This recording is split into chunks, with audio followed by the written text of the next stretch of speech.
ก่ซอนจากลักหามุ่งหน้าขึ้นสู่ทางวงเวียนวงเวียน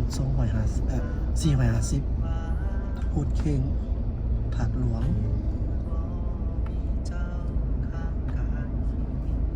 วันนี้วันเทียดแต่ว่าเรื่องยานพาหนะยังคงหลายเนาะเบื้องนี้ทั้งสองข้างทางนี่ที่ว่าเป็นหื้อทอนออกเฉพาะทางยางหรือว่าทางฟุตบาทเบื้องนั้นก็ทอนมันเอาออกเนาะเบื้องนี้ก็เอาออกทีนี้จุดนี้ถือว่าดีเนาะเห็นดีนะเพราะว่าทางคนยางมันใหญ่เนาะใหญ่แล้วก็มันก็บ่ได้มีคนที่จะไปยางหลายฉะนั้นก็เป็นบอลเอาตีนรถขึ้น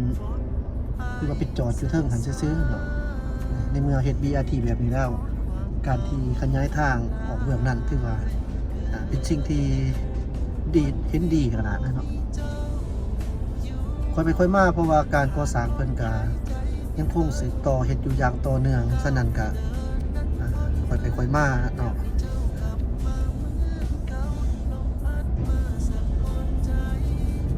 อยู่นี่ก็มีจุดเนาะ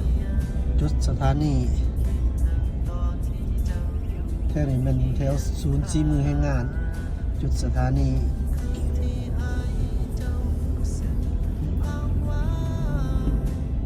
แล้วก็มีทางเขาออกอีกนี่ก็นาเพิ่นนาเจ้าออกมาติดเพราะว่ามันกว้างนะทางคนยาง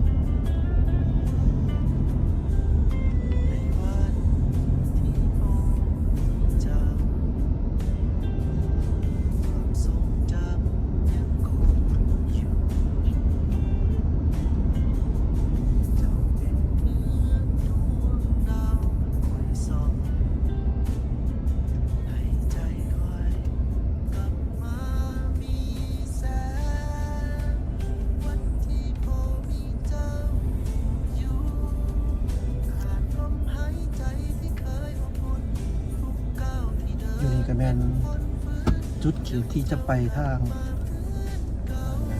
ออกไปทางคนตองก็ได้เนาะฮัลโหลกำลัง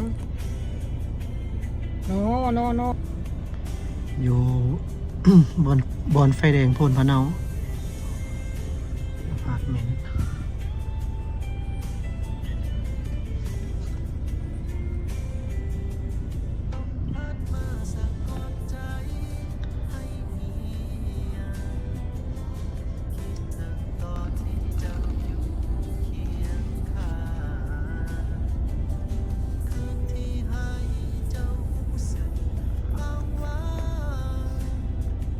รถร้ายเวียงจันทน์นี่มันเสาร์วันอาทิตย์นี่ตะกี้โบปันไดเดี๋ยวนี้ก็ยังเห็นว่ามีนับมือนับร้ายขึ้นทาง BRT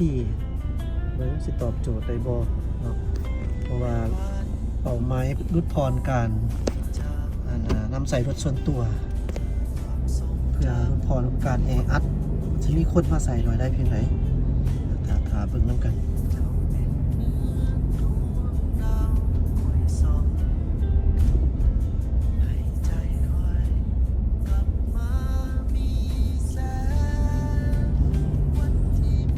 เขาไปทางนั้น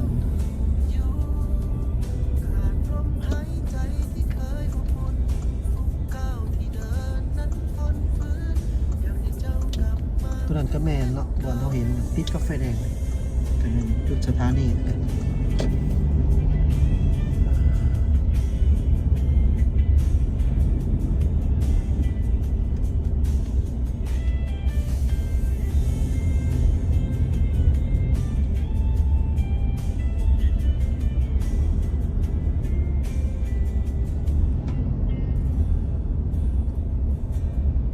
เวียงเจริญเนาะแถวนี้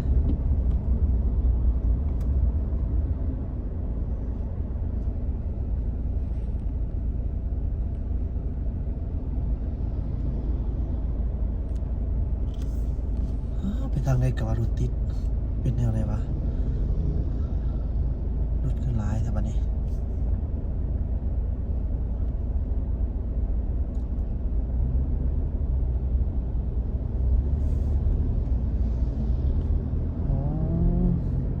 ต่ำกันวะนี่นี่อะไร ไต่ไฟจะแล้วตามกันต้องค้างจอดมาถือเบื้องนี่เนาะเดี๋ยวเราจะพาขึ้นไปทางถาดหลวง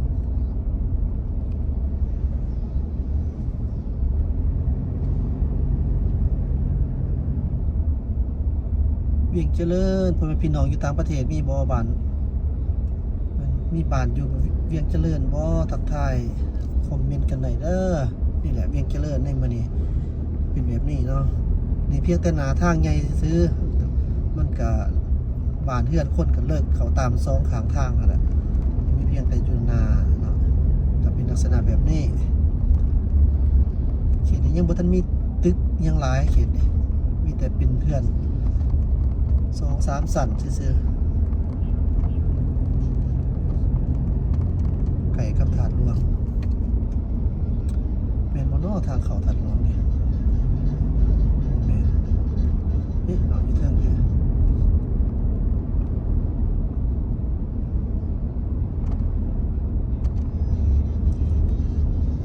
พระธาตุหลวงเวียงจันทน์เก้อเสียงลงไงสกายไลน์วันนี้เขาจะพาเขาไปบนบ้านเฮือนที่ว่าถือโครงการยกย้ายเนาะโมเมนต์โครงการรอพิษตลอดยังก่ออันนั้นนะเพิ่นจัดสรรแล้วก็ย้ายครอบครัวไปอยู่รักษาเอ็ดขอในทางประธานหลวงดิประธานหลวงเวียงจันทน์ทางน้อยๆแม่นแล้วเป็นเห็ดกระถิ่นแล้ว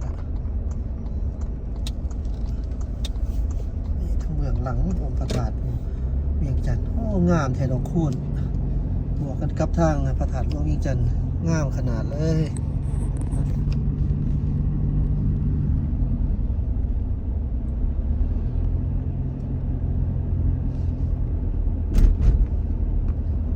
เส้นแต้มลึกเบิดแต่ตะกี้งามมาเดี๋ยวนี้เปลี่ยนแปลงใหม่ละขอบทางเส้นทางดึกเบิดโอ้นักท่องเที่ยวหลายเนี่ย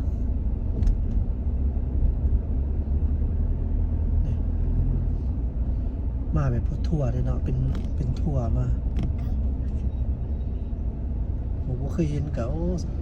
ดีใจนะได้เห็นเรื่องเหลื่อมขนาดเลยเจ้านักท่องเที่ยวหลาย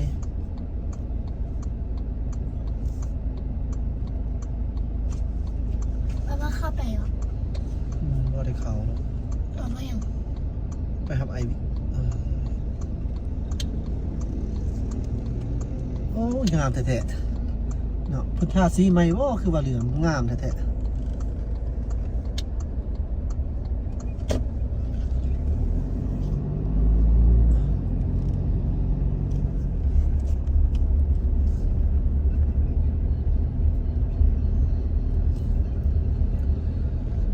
ขอบใจที่ติดตามรับชมเด้อพ่อพี่น้องเฮาสบายดีเจ้า